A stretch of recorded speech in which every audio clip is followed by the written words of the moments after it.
Well, gang, this is it. The review you've all been waiting for. My review of the final installment of the Harry Potter movie series. This is it. There aren't going to be any movies after this one. This is the absolute What?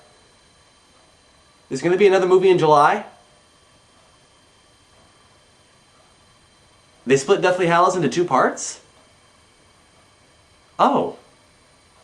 Well, I'm not going to review it yet. I'm going to wait till July. See ya.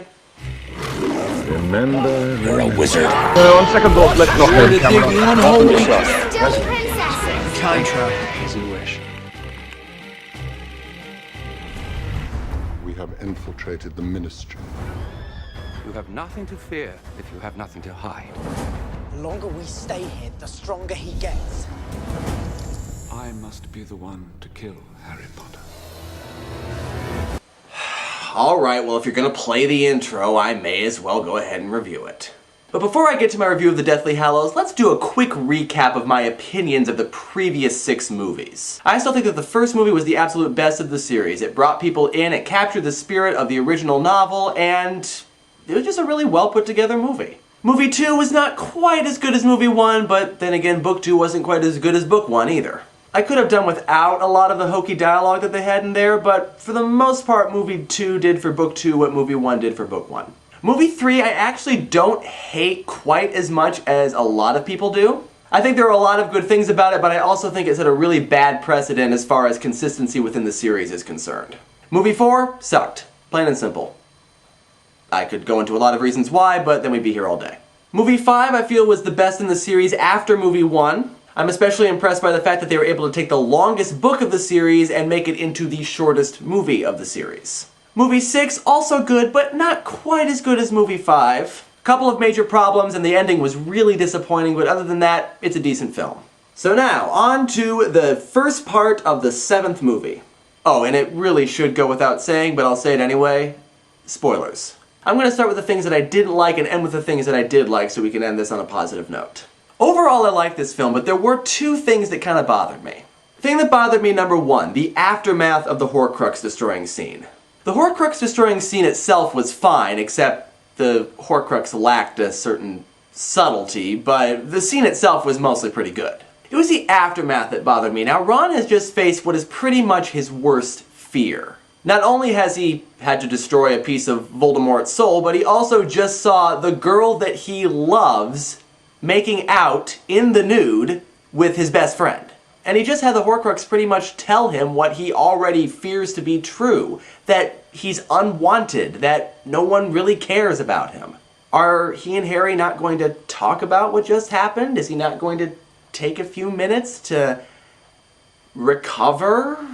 I mean, in the book, there was this very nice moment where Harry came up to Ron and told him that Hermione was devastated when he left, that she was crying all the time, and that she was always more like a sister to him, and think we hit upon the problem. You see, I think that Steve Kloves, who has admitted to being a Harry-Hermione shipper, just couldn't quite bring himself to write the words, "she's like a sister to me," and put them in Harry's mouth. I think that was just a little bit too much of a concession for him to make. Which means that we had a rather unsatisfying conclusion to this scene, but whatever.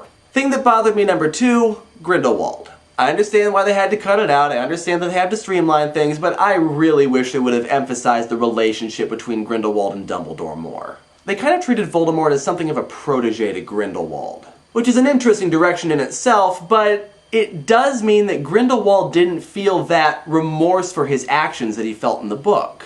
In the book, he actually defends Dumbledore. He doesn't tell Voldemort where the wand is. And he dies for it, but he sets up that idea that Voldemort has to feel remorse for his actions before he can start to heal. Again, it's a minor thing, but it did kind of bug me when it happened. And then there were 3 things that didn't really bother me, but I feel like I should mention. First of all, you gotta love all these little games of 12 plot points in 30 seconds that they had to play because of all the things that needed to happen in this movie that they didn't set up in the other movies. Oh, Steve. Oh, and by the way, the burrow, you know, the burrow that got completely destroyed and blown up in movie 6, it's fine now. Yeah, it's fine. It's like it never happened. Second of all, one of the most frequent criticisms I've heard of this movie is that it doesn't really stand on its own very well. Which, I mean, it is part of a series, so that does kind of make sense. But also there are some things that get more of an explanation in the book that might be kind of confusing for anyone who hasn't read them. But, to be honest, I don't have a whole lot of sympathy for people that watch the movies without having read the books. Read the books! And then the third thing, once again, just like in movie 6, Harry has an invisibility cloak!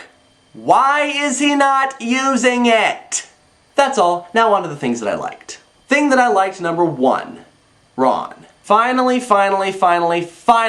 Ron has grown some balls. He actually has character development, he actually has growth throughout the movie, he actually has some depth beyond the comic relief sidekick that he's been playing for the last 6 movies. Steve Kloves finally seems to get that Ron is an actual serious character with, depth. And I am so grateful for that. Thank you. Thing number 2, Hermione. Alright, it's no big secret that Emma Watson is easily the weakest of the main 3 actors. She did improve in the last movie, but I've never really been impressed by her performances. In this movie, literally in the first scene she was in, she almost had me in tears. And you could argue that it's because of the content of the scene, but her acting really has come a long way since movie 1. And really all she needed was somebody to take her in hand and say, okay, Emma, here's how you act. It's not like this, it's like this. Somebody finally did that, and it shows. Thing number 3, Neville. He only gets 15 seconds of screen time, but they're awesome. Thing number 4, the other performances.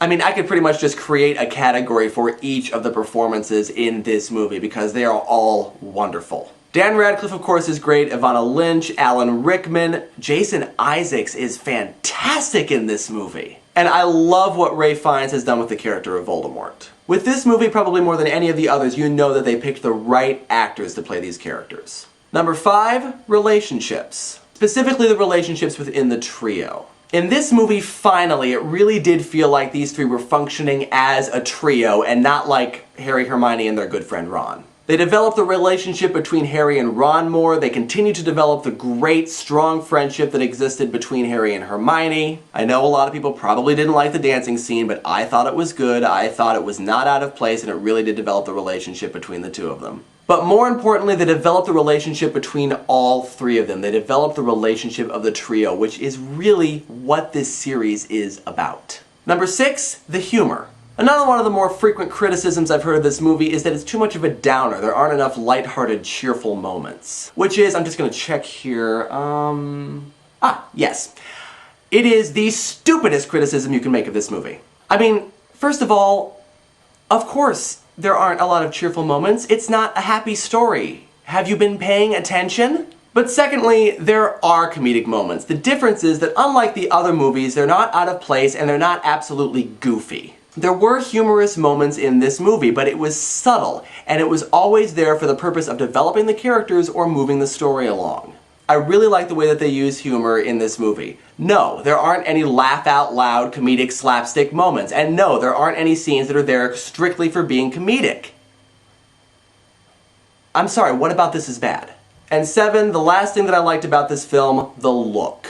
Alright, regardless of whether you thought the story was good or you thought that it was faithful to the book or whatever, I don't think anyone could really argue that this film didn't look great.